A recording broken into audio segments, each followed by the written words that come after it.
Amis, bonjour et joie nouvelle de nous retrouver dans notre émission Ta parole est vérité, Jean 17, et nous sommes ensemble donc une fois de plus pour réfléchir, comme chaque dimanche matin, sur ce qu'est notre foi, ce que notre foi peut nous apporter, comment vivre notre foi.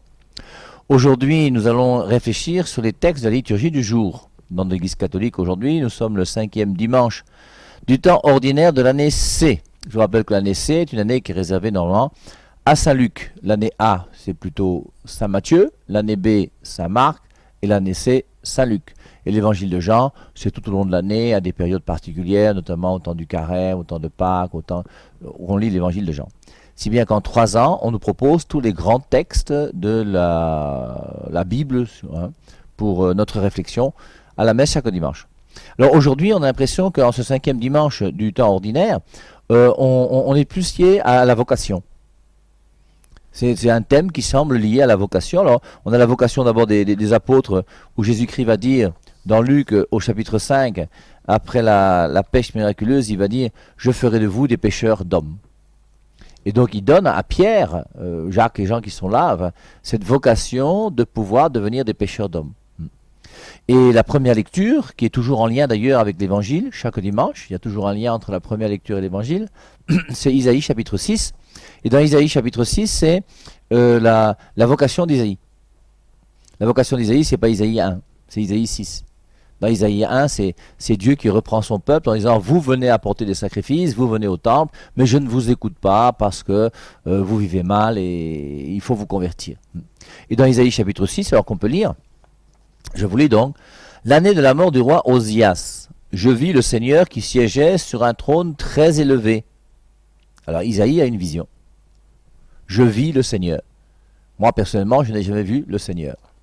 Je le vois uniquement dans l'Eucharistie, mais sinon je n'ai jamais eu de vision du Seigneur un jour. Et Isaïe nous raconte sa vision. L'année de la mort du roi Osias, je vis le Seigneur qui siégeait sur un trône très élevé. Les pans de son manteau remplissaient le temple. Des séraphins se tenaient au-dessus de lui. Ils se criaient l'un à l'autre, Saint, Saint, Saint, le Seigneur de l'univers, toute la terre est remplie de sa gloire. Les pivots des portes se mirent à trembler à la voix de celui qui criait, et le temple se remplissait de fumée. Il y a quand même un petit événement extraordinaire. Vous voyez aujourd'hui dans les boîtes, dans les mariages, on a des sortes de fumigènes, des choses qui font un peu de fumée pour essayer de mettre un petit peu de gaieté dans la cérémonie, dans la fête. Eh bien là, Jésus-Christ lui-même avait inventé la fumée avant ça. Puisque lui-même, on voit comment Dieu, lui-même, je vis le Seigneur qui siégeait sur un trône très élevé, le pan de son manteau remplissait le temple, des séraphins se tenaient au-dessus de lui, ils se criaient l'un à l'autre, Saint, Saint, Saint, les pivots des portes se mirent à trembler à la voix de celui qui criait. Donc les portes commencent les pivots, et le temple se remplissait de fumée. Le temple commence à remplir de fumée tout seul. Vous voyez, on aimerait, nous, quelque part, avoir des petits événements comme ceci. Regardez, c'est quand même triste, comprenez bien ce que je veux dire. C'est quand même triste quelque part de voir que lorsque vous assistez à la messe, le prêtre prend du pain, il prend du vin, il dit « Ceci est mon corps », il n'y a pas un bruit, pas une fumée, pas un ange. C'est quand même extraordinaire de voir le silence qui est lié au sacrement de l'Eucharistie. L'Esprit Saint descend sur les offrandes, le pain n'est plus du pain, ça devient le corps du Christ, mais il n'y a pas un bruit, rien. On aurait aimé qu'à chaque fois qu'un prêtre consacre du pain et du vin, qu'il y ait des trompettes et des anges qui chantent, comme à la naissance de Jésus-Christ. On aurait été très contents. Imaginez qu'il y ait un coup de tonnerre, tremblement, un peu de fumée, des choses bizarres, ce serait fort. Mais non, rien, c'est la chose la plus simple qui soit. Et dans le Nouveau Testament, on a une simplicité du côté de la liturgie qui est très belle, pour nous introduire, je pense, dans l'intériorité d'une véritable liturgie. Et une véritable liturgie implique beaucoup de silence. C'est pour ça que quelque part, vous voyez, quand on a trop d'instruments de musique dans une église, ça fait quand même un peu bizarre. On n'est pas dans une boîte de nuit. Les pivots des portes se mirent à trembler à la voix de celui qui criait, et le temple se remplissait de fumée. Je dis alors, malheur à moi, je suis perdu, car je suis un homme aux lèvres impures. J'habite au milieu d'un peuple aux lèvres impures, et mes yeux ont vu le roi, le Seigneur de l'univers. Mais il est clair que si chacun d'entre nous un jour on pouvait se retrouver face à Dieu et voir Dieu face à nous, eh bien au bout d'un moment on commencerait nous aussi à comprendre qu'il ne faut pas qu'on se prenne trop au sérieux. 1 Corinthiens 4,7, qu'as-tu que tu n'aies reçu? Tout ce que j'ai, je l'ai reçu de Dieu. Et quand Dieu est là, face à Dieu, je ne suis rien. Et on verra dans l'évangile, c'est la même chose. C'est Saint Pierre qui va dire « Éloigne-toi de moi, Seigneur, je suis un homme pécheur ». Et on voit Isaïe qui fait la même chose. « Malheur à moi, je suis perdu, car je suis un homme aux lèvres impures. J'habite au milieu d'un peuple aux lèvres impures, et mes yeux ont vu le roi, le Seigneur de l'univers. » Et par la foi, nous voyons Dieu. Et nous croyons réellement que Dieu est là et qu'il existe, qu'il est présent, qu'il nous aime, qu'il veut notre bonheur. C'est quand même extraordinaire. Et ayons l'humilité de reconnaître que Dieu est tout et que nous, on n'est pas grand-chose, comme Isaïe. L'un des séraphins vola vers moi, tenant un charbon brûlant qu'il avait pris avec des pinces sur l'autel. Donc sur l'autel, à mon avis, on est au ciel, hein, comme dans l'Apocalypse, hein, le trône, c'est au ciel.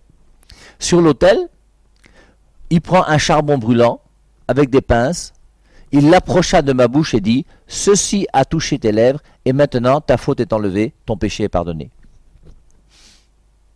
Alors nous on sait que ceux qui pardonnent la faute, c'est le baptême, qui nous purifie du péché originel. La confession au prêtre, Jean 20, 23, tous ceux à qui vous remettrez les péchés leur seront remis, tous ceux à qui vous les maintiendrez, ils seront maintenus. Et là, dans ce passage, on a dans Isaïe, chapitre 6, « Ceci a touché tes lèvres, et maintenant ta faute est enlevée, ton péché est pardonné. » Et en touchant ses lèvres ne sont plus impures. Et ces lèvres vont pouvoir proclamer la parole de Dieu. Et n'ayons pas peur de proclamer la parole de Dieu. Rappelez-vous toujours, dans Exode au chapitre 3, lorsque Moïse monte sur la montagne, il va rencontrer dans ce buisson ardent la présence de Dieu, et Dieu va lui dire, va libérer mon peuple, va chez Pharaon. Et Moïse va dire, je ne sais pas parler. Et on se demande d'ailleurs si Moïse n'était pas un peu bègue, s'il avait du mal à s'exprimer. Et à un moment, même Dieu va se fâcher. Il dit, qui a donné la bouche à l'homme? Si je te demande de partir, moi, tu penses que ta bouche ne va pas bien parler? C'est quoi? C'est quand même moi Dieu. 1 Corinthiens 4,7, qu'as-tu que tu n'aies reçu? Tout ce que tu as, tu l'as reçu de Dieu. Et après, donc, j'entends alors la voix du Seigneur qui disait, qui enverrai-je? Qui sera notre messager? Et j'ai répondu, c'est Isaïe qui dit ça, me voici, envoie-moi. Et je voudrais que chacun d'entre nous on puisse se poser la question aujourd'hui. Est-ce que toi aussi tu es prêt à être envoyé par Dieu? Est-ce que tu es prêt à rentrer dans la mission que Dieu te confie? Alors, Dieu ne demande pas de remplir des stades. Moi j'ai eu la chance de remplir le stade de Mfandena quand même pendant des années, hein, chaque 31 décembre. Mais on ne demande pas à tout le monde de faire ça, c'est clair, mais que chacun d'entre nous, à notre niveau, nous fassions ce que nous pouvons faire. On ne vous demande pas de faire une émission à la télévision. Mais toi, là où tu es, dans ta maison, qu'est-ce que Dieu te demande de faire? En venant ici ce matin, j'ai rencontré quelqu'un qui m'a dit « Mon père, tu as demandé qu'on fasse un oratoire dans la maison. Voici les photos de mon oratoire. Qu'est-ce qu'il faut que j'ajoute encore ?» C'est beau. Est-ce que toi-même, dans ta maison, tu as un oratoire? Est-ce que dans ta maison, tu peux réunir ta femme, tes enfants? Pour la femme, c'est plus difficile peut-être de réunir son mari et ses enfants. Mais est-ce qu'il y a un lieu dans lequel vous vous retrouvez à la maison pour que votre maison fasse église? Je vous rappelle que la famille, le foyer, c'est une église domestique. Et il faut qu'il y ait une prière commune dans une maison. Et j'espère que tous ceux qui écoutent le Père Hervé Marie ce matin sont des gens qui ont une liturgie familiale. J'espère que dans votre maison, vous priez ensemble. Et si aujourd'hui il y a un couple qui me regarde et que ton mari a du mal à prier, écoute-moi bien. Et de temps en temps, accepte aussi, quand ta femme fait la prière à la maison, de venir te présenter. Si tu trouves que sa prière est trop longue, tu lui demandes un peu moins long. Et puis toi, tu fais au moins une petite présence avec elle dans la prière. Si elle veut continuer à prier davantage, elle prie davantage. Mais il faut, vous voyez, chacun d'entre nous, nous devons être envoyés. Et nous sommes envoyés pour travailler avec Dieu à sa mission. Je ferai de vous des pêcheurs d'hommes. Et la mission de Pierre, de Paul, la mission de Jean, de Jacques, des apôtres, la mission de tout chrétien, et spécialement de tout catholique, c'est d'annoncer Jésus-Christ. Je vous rappelle, il y a une exhortation apostolique écrite par Paul VI en 1975 qui s'appelle Evangelii Nunciandi, qui veut dire en français l'annonce de l'évangile. Et dans cette exhortation, le pape Paul VI nous dit que l'évangélisation, ce n'est pas facultatif. Je reprends. Ce n'est pas facultatif. Et comme je vous le dis souvent quand on parle d'évangélisation, si aujourd'hui, toi qui m'écoutes, personne n'a cru en Dieu grâce à toi, mais pose-toi des questions. Parce que ça veut dire que tu as un fruit sec. Ça veut dire que tu ne portes pas de fruits. Il y a même quelquefois même des fruits qui sont encore pires, puisque toi-même père de famille, toi-même mère de famille, tu as des enfants qui ont vécu dans ta maison pendant 20 ans, 25 ans, et aujourd'hui ce sont des païens.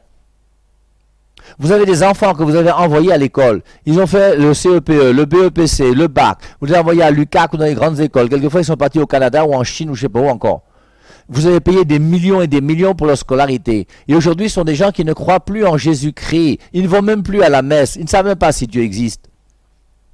Et ma question, c'est quel travail as-tu fait à la maison pour que tes enfants soient des enfants chrétiens? Si ton fils et ta fille à la maison t'ont vu lire la Bible, si ton fils et ta fille dans ta maison t'ont vu prier un jour dans un oratoire ou dans un lieu particulier, mais à ce moment-là déjà tu as beaucoup fait. Mais si tu n'as pas fait ça, comment veux-tu que tes enfants aujourd'hui soient des gens qui réussissent leur vie spirituelle, leur vie chrétienne? Au terme de cette vie, mes amis, il y a le paradis ou l'enfer. Hébreux 9, 27, il est réservé à l'homme de mourir une seule fois, après quoi vient le jugement. Et nous serons tous jugés, les parents et les enfants. Jésus dit, qui enverrai-je? Qui sera notre messager? Et j'ai répondu, me voici, envoie-moi. Dans Hébreux chapitre 10, versets 5 à 7, il y a ce petit passage qui est très beau, comme beaucoup de passages des Saintes Écritures, bien sûr, où on voit Jésus-Christ qui dit, c'est pourquoi en entrant dans le monde, le Christ dit, tu n'as voulu ni sacrifice ni offrande, mais tu m'as formé un corps. Tu n'as agréé ni holocauste ni sacrifice pour le péché. Alors j'ai dit, voici, je viens, pour faire, ô Dieu, ta volonté. Voici, je viens, pour faire ta volonté. Qui enverrai-je? Me voici. Vous voyez, dans la vie religieuse, quand on prononce ces vœux simples ou ces vœux perpétuels, ou on voit ça aussi dans l'église lorsqu'on fait une ordination diaconale ou presbytérale, quand on ordonne un prêtre, on prononce le nom de la personne. Hervé Marie, tu dis, me voici. Me voici, Seigneur, pour faire ta volonté. Qui enverrai-je? Me voici, Seigneur. Je veux travailler aussi à ta vigne. Dans Jean chapitre 6, je crois que c'est verset 27, on nous dit que travaillez pour la nourriture, pas uniquement celle qui vous sert à manger et à boire et qui vous donne la nourriture du corps. Travaillez non en vue de la nourriture qui périt, mais en vue de la nourriture qui subsiste pour la vie éternelle, celle que le Fils de l'homme vous donnera, car c'est lui que le Père Dieu a marqué de son sceau. Travaillez non en vue de la nourriture qui périt. Et donc, je dois travailler aussi, non seulement pour gagner mon salaire, mais aussi travailler à l'œuvre de Dieu. L'évangélisation n'est pas facultative. Prenons maintenant donc la lecture de Luc chapitre 5, l'évangile d'aujourd'hui, hein, où on voit Jésus-Christ qui va prêcher, et puis ensuite qui va permettre la pêche miraculeuse. Luc chapitre 5, versets 1 à 11. En ce temps-là, la foule se pressait autour de Jésus pour écouter la parole de Dieu, tandis qu'il se tenait au bar du lac de Génézareth. Alors le lac de Génézareth, si mes souvenirs sont bons, c'est la mer de Galilée, qu'on appelle encore le lac de Capharnaüm. C'est un seul et même lac qui a plusieurs villes autour de lui, et on le désigne souvent en fonction des villes qui sont là. Donc la foule se pressait autour de Jésus pour écouter la parole de Dieu. Est-ce que nous, on se presse aussi pour écouter la parole de Dieu? Tandis qu'il se tenait au bord du lac de Génézareth. Il vit 2 barques qui se trouvaient au bord du lac. Les pêcheurs en étaient descendus et lavaient leurs filets. J'aime ces choses très simples de l'évangile. Il vit 2 barques, pas 3, pas 4, il en vit 2. Et c'est ce qu'il a vu, parce qu'il était au bord du lac et il y avait 2 barques. Et les pêcheurs en étaient descendus et lavaient leurs filets. Et il y avait donc les pêcheurs qui ont travaillé, et qu'est-ce qu'ils font? Ils lavent leurs filets. Allez à Kribi, allez partout où il y a des pêcheurs qui vont en mer, et vous verrez comment de temps en temps, ben oui, ils s'occupent de leurs filets, parce que il faut préparer le filet pour que la prochaine fois qu'on parte à la pêche, on puisse lancer le filet en mer. Et c'est une activité très simple, hein, que Jésus-Christ découvre devant lui. Il est au bord du lac, il vit deux barques qui se trouvaient au bord du lac. Les pêcheurs étaient descendus et lavaient leurs filets. Jésus monta dans une des barques qui appartenait à Simon, et lui demanda de s'écarter un peu du rivage. Puis il s'assit, et de la barque, il enseignait les foules. Alors forcément, vous voyez, c'est facile, surtout pour nous les catholiques, à partir de ce passage, de montrer que Jésus-Christ enseigne à partir de quelle barque? La barque de Pierre. C'est quand même intéressant. Pourquoi? Parce que Jésus-Christ donne la parole dans la barque de Pierre. La barque de Pierre, c'est quoi? C'est Matthieu 16, 18. Pierre, tu es Pierre, sur cette pierre, je bâtirai mon église. Et Jésus-Christ utilise la barque de Pierre, l'église qu'il a voulu en lien avec Pierre, pour pouvoir proclamer sa parole au monde entier. Là, il a proclamé aux gens qui étaient là.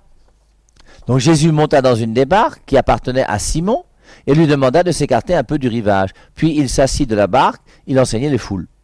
Alors, pour ceux d'entre nous qui sont allés à Kribi, quand tu arrives à Kribi et que tu es au bord de la mer, c'est très difficile d'organiser une semaine d'évangélisation sur la plage. Hein.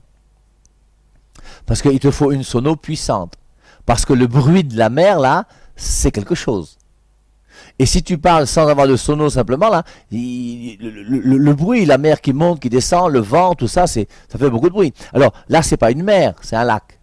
Et le lac, quand il n'y a pas de vent, il peut être très calme.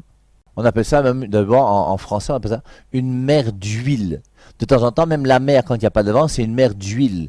Tu as pas de vent, tu as rien, tu as ton bateau, tu as la voile, et puis tu restes sur place parce qu'il n'y a même pas de vent, il n'y a rien. Et là, forcément, c'est très silencieux. Et Jésus-Christ, là, forcément, ça devait être un moment où il n'y avait pas beaucoup de vent. Il peut se mettre à l'écart sur la barque, il peut prêcher à la foule qui est là sur le bord du lac. Donc, quand il eut fini de parler, il dit à Simon, « Avance au large et jetez vos filets pour la pêche. » Simon lui répondit, « Maître, nous avons peiné toute la nuit sans rien prendre, mais sur ta parole, je vais jeter les filets. » Alors, quel lien existe-t-il réellement entre Pierre et Jésus? Je vous rappelle que Luc 4, c'est la tentation du Christ au désert. Nous sommes dans Luc 5. Donc, ils se connaissent déjà un peu. Il a dû guérir sa belle-mère. Mais ils ne se connaissent pas encore bien. Mais il reconnaît que Jésus-Christ est quand même quelqu'un qu'il aime bien. Il a permis qu'il monte dans sa barque, qu'il puisse enseigner. Et maintenant, il dit à Pierre, « Avance au large et jetez vos filets pour la pêche. » On sait que Jésus-Christ ne connaît rien à la pêche. Jésus-Christ n'a pas de barque, lui. Il n'a pas de filet. Et il vient dire à quelqu'un comme moi, Pierre, « Maître, nous avons peiné toute la nuit sans rien prendre. Toute la nuit, j'étais sur le lac. Avec ma barque, j'ai jeté le filet. On n'a rien pris. Et toi, maintenant, tu me demandes d'aller. » Mais regardez la simplicité et l'humilité de Pierre qui accepte d'obéir à Jésus-Christ dans un domaine où lui, Pierre, est très compétent et où Jésus-Christ, apparemment, n'est pas compétent. Mais c'est pour ça que l'obéissance à Dieu est importante. Mais notre obéissance à Dieu, hein, mais sur ta parole. Quelle est cette parole de Dieu pour toi, pour moi, pour nous aujourd'hui? Qu'est-ce que Dieu te dit par rapport à ta vie familiale, par rapport à ta vie de couple, par rapport à ta vie professionnelle, par rapport à ta vie de vérité? Qu'est-ce que Dieu dit sur ta parole? La parole de Dieu. Dans Jérémie 17,5, il est dit, « Maudit soit l'homme qui met sa confiance dans un mortel qui le détourne de Dieu. » C'est la malédiction pour toi quand dans ta vie, tu fais confiance à un homme plus qu'à Dieu. Sur ta parole, je vais jeter les filets. Jésus-Christ te dit, pas de relation sexuelle tant qu'on n'est pas marié à l'église. Ton docteur te dit, il faut que tu sexes déjà à ton âge, c'est pas normal que tu sois vierge. Tu obéis à qui? Toute notre vie, c'est des choix. Hein? Et ces choix-là, qui les fait? C'est toi, c'est moi. Et à toi de savoir ce que tu veux choisir. Deutéronome 30,15, je mets devant toi le bonheur et le malheur. La vie et la mort. La bénédiction et la malédiction. Choisis. Qui choisit? C'est toi. Et personne d'autre que toi. C'est toi et toi seul qui choisis. Et Pierre a choisi, sur la parole de Jésus-Christ, d'aller jeter ses filets, qu'il a jeté toute la nuit. Il est rentré fatigué, éreinté, il n'a rien gagné. Il sait que c'est une journée qui est perdue. Et maintenant, un gars, un zozo là, qu'on ne connaît pas bien, c'est quand même Jésus, lui dit, va jeter des filets sur ta parole. Et lui qui est un spécialiste de la pêche, fait confiance à Dieu. Mais il faut que cette confiance en Dieu, nous puissions l'avoir nous aussi. Sur ta parole, je vais jeter les filets. Et l'ayant fait, ils capturent une telle quantité de poissons que leur filet allait se déchirer. Miracle extraordinaire. C'est pour ça qu'on appelle ça la pêche miraculeuse. Et donc, le filet même, des poissons comme il n'en a pratiquement jamais vu. Son filet est plein. Et c'est tellement compliqué qu'ils firent signe à leurs compagnons de l'autre barque de venir les aider. Et donc, comme il y a la deuxième barque qui était là-bas, il dit, oh, et on les appelle, venez, il y a le poisson là, c'est grave. Et forcément, il va s'occuper de son filet, de ses poissons, garder ses poissons. Il ne pense plus à Jésus-Christ qui a dit, jetez les filets. C'est après qu'il va y penser à nouveau. Ils firent signe à leurs compagnons de l'autre barque de venir les aider. Ceux-ci vinrent et ils remplirent les deux barques à tel point qu'elles enfonçaient. Donc à partir de la pêche d'un filet, les deux barques sont pleines. Quand on travaille avec Dieu, Dieu est quelqu'un là, il ne perd pas notre temps.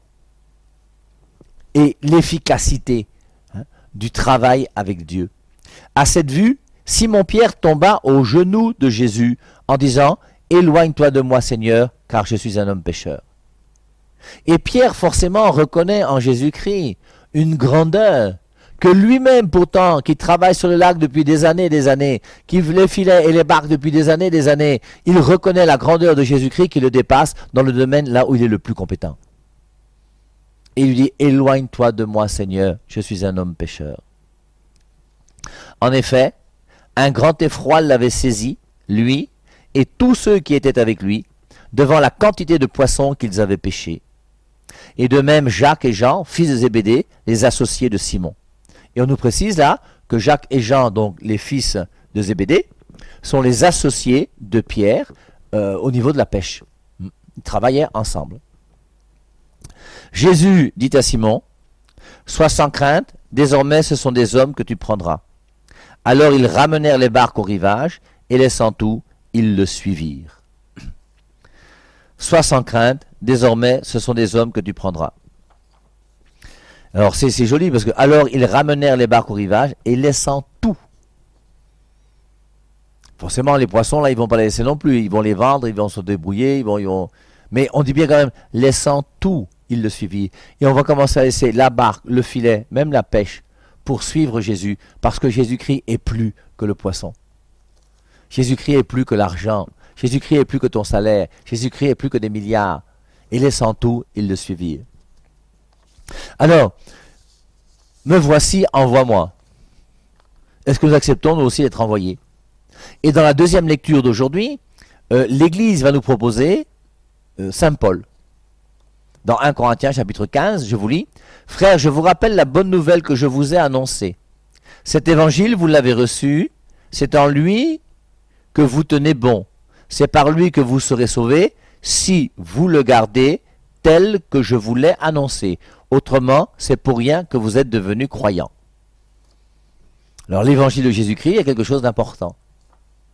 Et il faut le garder tel qu'il l'a annoncé. Il l'a annoncé il y a 1900 ans peut-être, ou même plus que ça. Eh bien, quand il l'a annoncé, il faut le garder tel qu'il a été annoncé. Si quelqu'un vient chez vous et n'apporte pas cette doctrine, ne le recevez pas dans votre maison. Et ne lui dites pas « salut ». Avant tout, je vous ai transmis ceci que j'ai moi-même reçu. Et ce qu'il transmet, c'est ce qu'il a reçu. Parce que je vous rappelle qu'on reçoit la foi de la communauté qui est l'Église que Jésus-Christ a voulu. Tu n'as pas la foi en lisant la Bible.